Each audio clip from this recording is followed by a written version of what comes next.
on your show. You mentioned the joint statement, and I think this is frankly a matter that's on everyone's minds.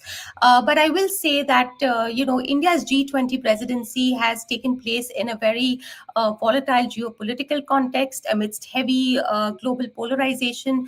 The specter of the Ukraine war has loomed large throughout the presidency. So I think achieving a joint communique will possibly be difficult given the many divisions at play.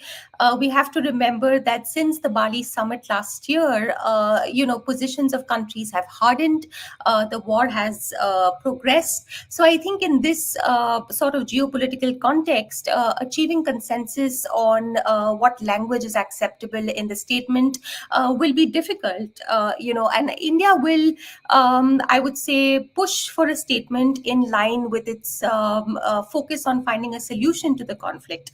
But having said that, whether we have a joint statement or don't have a joint statement, I don't think that's necessarily the only indicator of success. Things like technical reforms, I would say, are just as important. If India manages to finally adopt the document on the G20 action plan for the SDGs, for instance, that would qualify as success.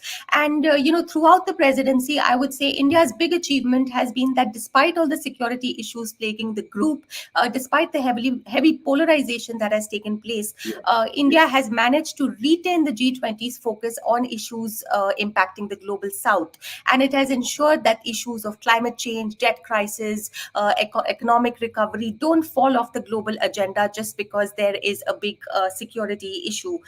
So I think a year-long effort shouldn't be judged just on the basis of one final document.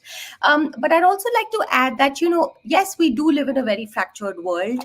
But if you look at a lot of the deliberations that took place throughout the year in terms of the engagement groups, for instance, the Think 20, the T20, which I was fortunate to be part of, we actually had a lot of consensus on several issues, including on the subject of multilateral reforms. And, the Think 20 brought together policymakers, academics, think tankers from both the global north and south. And we actually managed to achieve consensus. So I think certainly at the leaders level, at the political level, things are fractured. There are differences. But if you look at members of civil society, there's actually a lot of consensus on various issues that has been achieved.